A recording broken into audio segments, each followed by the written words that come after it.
ലോകം കണ്ടതിൽ വെച്ച് ഏറ്റവും ഉന്നതരായ ഭരണാധികാരികളിൽ ഒരുവനായിരുന്നു അമേരിക്കയുടെ 35ാം പ്രസിഡന്റായിരുന്ന ജോൺ എഫ് കെന്നഡി.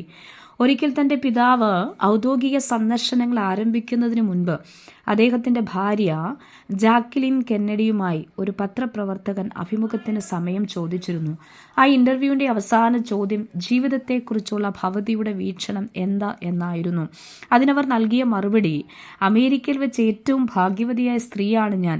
എന്നെപ്പോലെ ഭാഗ്യവതി അമേരിക്കയുടെ മണ്ണിൽ ഇല്ല എന്നായിരുന്നു. ഇൻ്റർവ്യൂ അവസാനിപ്പിച്ച ജോൺ എഫ് കെന്നഡിക്കൊപ്പം ഒരുങ്ങിയിറങ്ങിയ അവർ അന്ന് അദ്ദേഹത്തോടൊപ്പം പല ഔദ്യോഗിക പരിപാടികളിലും പങ്കെടുത്തു. എന്നാൽ അന്ന് നേരം വൈകും മുമ്പ് തന്നെ ലിയോ സ്വാർഡ് എന്ന ഘാതകന്റെ വെടിയുണ്ടയേറ്റ ജോൺ എഫ് കെന്നഡി തൻ്റെ ഭാര്യയുടെ മടിയിലേക്ക് മറിഞ്ഞു വീണു. ഡാലസിലെ ഡീലെ പ്ലാസിലൂടെ തൻ്റെ അകമ്പടിയോടെ തുറന്ന വാഹനത്തിൽ വലിയ ജനാവലിയെ അഭിവാദ്യം ചെയ്തുകൊണ്ട് സഞ്ചരിക്കുമ്പോൾ ആയിരുന്നു അദ്ദേഹം ആക്രമിക്കപ്പെട്ടത്. ടെക്സസിലെ ഗവർണറായിരുന്ന ജോൺ കെനാലിയും അദ്ദേഹത്തിൻ്റെ ഭാര്യയും ഈ യാത്രയിൽ കെന്നഡിക്കൊപ്പം അതേ വാഹനത്തിലുണ്ടായിരുന്നു. എന്നാൽ കൃത്യമായി പ്രസിഡന്റ് മാത്രം ആക്രമിക്കപ്പെട്ടു. അമേരിക്കൻ സമയം 12:30 ആക്രമിക്കപ്പെട്ട അദ്ദേഹത്തെ രക്ഷിക്കുവാൻ ഡോക്ടർമാർ കഠിന പരിശ്രമങ്ങൾ നടത്തിയെങ്കിലും ആ വിലപ്പെട്ട ജീവൻ പറന്നകന്നുപോയി. അന്ന് വൈകിട്ട് ലോകമെങ്ങുമുള്ള പത്രപ്രവർത്തക ജാക്ലിൻ കെന്നഡിയെ വളഞ്ഞു. 34-ാം വയസ്സിൽ വിധവയാക്കപ്പെട്ട അമേരിക്കയുടെ പ്രഥമ വനിതാ സ്ഥാനത്ത് നിന്നും അപ്രത്യക്ഷമായി മാറ്റപ്പെട്ട അവർ പറഞ്ഞു, ലോകത്തിൽ വെച്ച ഏറ്റവും ഭാഗ്യഹീനയാണ് ഞാൻ.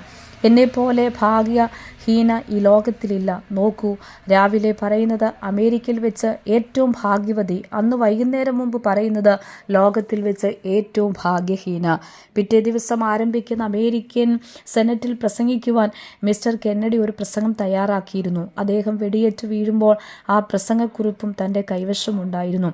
ആ പ്രസംഗം ആരംഭിക്കുന്ന ഇങ്ങനെയാണ്: ദൈവം സൂക്ഷിക്കുന്നില്ലെങ്കിൽ സൃഷ്ടികൾ നിഷ്ഫലം, ദൈവം കാക്കുന്നില്ലെങ്കിൽ കാവൽക്കാർ നിഷ്ഫലം. 127-ാം സങ്കീർത്തനമാണ് ഈ വാക്കുകൾക്ക് ആധാരം.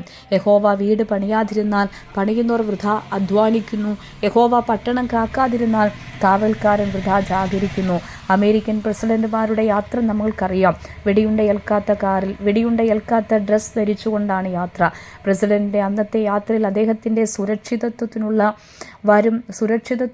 വരും അനുഗമിച്ചിരുന്നു. എന്നാൽ അതിനിടയിൽ ആക്രമി ഉയർത്ത വെടിയുണ്ട വളരെ കൃത്യമായി അദ്ദേഹത്തിൻ്റെ ജീവൻ അപഹരിച്ചു എന്നത് അതിശയകരമാണ്. അതേ സ്നേഹിതരെ, ദൈവം സൂക്ഷിക്കുന്നില്ലെങ്കിൽ സൂക്ഷിപ്പുകളെല്ലാം നിഷ്ഫലമാണ്. കർത്താവിൻ്റെ വചനം പറയുന്നു, നമ്മുടെ രാത്രി പകലാക്കുവാനും പകൽ രാത്രിയാക്കുവാനും ദൈവത്തിന് ഒരു നിമിഷം മതി. നമ്മുടെ ഉയർച്ച താഴ്ചയാക്കുവാനും താഴ്ച ഉയർച്ചയാക്കുവാനും, അതെ, നഷ്ടം ലാഭമാക്കുവാനും ലാഭം നഷ്ടമാക്കുവാനും അവന് അധിക സമയം വേണ്ട.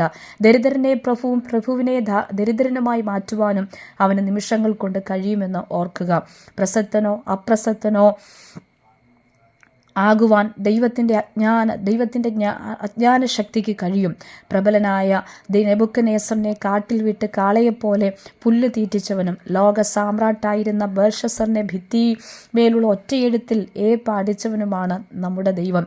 മനുഷ്യൻ്റെ സകല പ്രതാപങ്ങളും സൗഭാഗ്യങ്ങളെ അപഹരിക്കാൻ ഒരൊറ്റ നിമിഷം മതി എന്നറിഞ്ഞാൽ ഈ അഹങ്കാരങ്ങളൊക്കെ ഒത്തിരി കുറയും. മാത്രമല്ല, ചിലരെക്കുറിച്ചുള്ള ആവശ്യമില്ലാത്ത ഭയം നമ്മിൽ നിന്ന് അകലുകയും ചെയ്യും. നമ്മൾ സ്നേഹിക്കുകയും മാനിക്കുകയും ആരാധിക്കുകയും ചെയ്യുന്ന ദൈവം, അവനാണ് സർവശക്തൻ, അവനാണ് വാഴുന്നവൻ, അവനാണ് സർവാധികാരി. ആകയാൽ സർവശക്തനെ ഭയപ്പെടുക, നിഗളിയാകാതെ താഴ്മയോടെ ജീവിക്കുക. കർത്താവ് സഹായിക്കട്ടെ.